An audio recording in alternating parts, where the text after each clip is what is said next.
स्वागत है आप सभी का आपके YouTube चैनल धीरज विश्व स्टडी में। इस वीडियो में हम त्रिकोणमितीय अनुपात का सवाल पढ़ेंगे जो कि क्लास 10th के त्रिकोणमिति का बहुत ही इंपॉर्टेंट सवाल होता है। तो देखिए, यदि cos थीटा बराबर 1/3 तथा तब sin थीटा का मान ज्ञात कीजिए। यहाँ पे cos थीटा का मान दिया हुआ है और sin थीटा का मान पता करना। इस प्रकार के बहुत सारे सवाल जो है कम्पिटिटिव एग्जाम्स में आते हैं, तो आप हमारे साथ बने रहें और इसी प्रकार के बहुत सारे सवाल मैं आपको बताता रहूँगा और आप अपने जीवन में आगे बढ़ते रहें। तो देखिए, यहाँ पे cos थीटा का मान दिया हुआ है, cos थीटा बराबर 1/3 दिया हुआ है और cos थीटा का मान क्या होता है, cos थीटा बराबर क्या होता है, आधार बटा कर्ण होता है। तो cos थीटा बराबर आधार बटा कर्ण होता है। तो यहाँ पर आधार 1 दिया हुआ है और कर्ण दिया हुआ है 3। तो जब इस प्रकार से होता है तो हम पाइथागोरस प्रमेय से ABC ये समकोण त्रिभुज है और ये होता है लंब, ये होता है आधार और ये होता है कर्ण। तो ये होता है समकोण त्रिभुज जिसमें कि ये लंब है, नीचे का आधार है, ये कर्ण होता है। समकोण त्रिभुज में कर्ण सबसे लंबी भुजा होती है।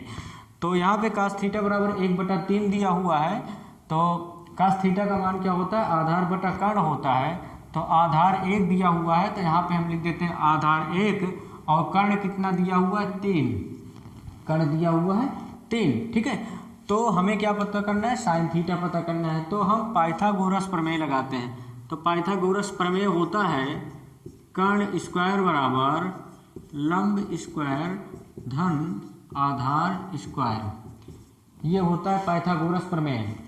तो यहाँ पे कर्ण देखेंगे तो यहाँ पे कर्ण दिया हुआ है 3, ये देखिए कर्ण दिया हुआ है 3, तो हम कर्ण की जगह 3 लिख देते हैं, यहाँ पे स्क्वायर लगा देते हैं क्योंकि कर्ण में सूत्र में स्क्वायर लगा हुआ है। अब लंब कितना है, लंब तो इसमें दिया ही नहीं है, तो लंब की जगह हम लंब स्क्वायर ऐसे ही लिख लेते हैं। और आधार दिया हुआ है 1, आधार 1 दिया हुआ है तो यहाँ पे 1 लिख देते हैं। और 1 का जो वर्ग होता है वो 1 ही होता है। तो 3 का वर्ग कितना होता है, 3 का स्क्वायर, 3 का स्क्वायर होता है 3 त्रिका 9। तो यहाँ पे क्या लिखेंगे, 9 लिख लेते हैं। और उसके बाद लंब स्क्वायर, और 1 का जब स्क्वायर करते हैं तो 1 का स्क्वायर 1 ही होता है, तो 1 लिख देते हैं ऐसे, ठीक है। अब क्या करेंगे, इसको पक्षांतर कर लेते हैं।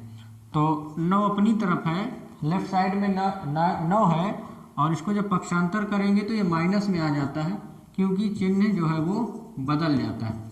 ये हो गया, इसको इधर लगा लेते हैं। 9 में से जब 1 घटाते हैं तो आता है 1, 9 में से 1 घटाते हैं तो 8 आता है बराबर लंब, और जो यहाँ पर लंब में स्क्वायर लगा हुआ है वो स्क्वायर इधर आ जाएगा तो इसका वर्गमूल कर देता है, ठीक है। उसके बाद जब 8 का वर्गमूल निकालते हैं तो निकाल लेते हैं 8 का, 2 चौको 8, 2 दूना 4, 2 एकम 2। वर्गमूल में पेयर बनाते हैं, 2 अंकों का एक जोड़ा बना लेते हैं। तो जिसका जोड़ा बन जाता है वो तो वर्गमूल निकल आया, उसको बाहर लिख लेते हैं। और जिसका जोड़ा नहीं बनता है उसको हम लिखते हैं इसमें रूट में ही लिख देते हैं। तो ये आ गया हमारा लंब, 2√2 आ गया लंब इसका, ठीक है। तो पता क्या करना है, sin थीटा पता करना है। यहाँ पे इसको लिख देता हूँ मैं, 2√2 आ गया लंब। तो sin थीटा बराबर क्या होता है, sin थीटा बराबर लंब बटा कर्ण होता है, sin थीटा बराबर लंब बटा कर्ण होता है। अब इसका मान यहाँ पे लिख दिया जाता है। लंब कितना है, लंब है 2√2 और कर्ण कितना है, 3 है। तो sin थीटा बराबर 2√2/3 आ जाता है। इस प्रकार से ये आपका आंसर हो जाता है और ये आपका सवाल लग गया है, ठीक है। तो सवाल देख लीजिए, बहुत ही इंपॉर्टेंट सवाल है, कॉम्पिटिटिव एग्जाम्स में ऐसे सवाल आते हैं। आप हमारे साथ बने रहें। क्लास 10th की पूरी साइंस बायोलॉजी आपको मेरे इस यूट्यूब चैनल पर मिल जाएगा। इंग्लिश ग्रामर मैंने पढ़ा दिया है, उसको आप देख सकते हैं। और उसके बाद हाइट एंड डिस्टेंस का सवाल भी मैंने पढ़ा दिया है, तो इसी यूट्यूब चैनल पर आपको प्लेलिस्ट में मिल जाएगा। और हमारे साथ इसी तरह से बने रहें, आपका पूरा सिलेबस मैं कंप्लीट करवा दूंगा।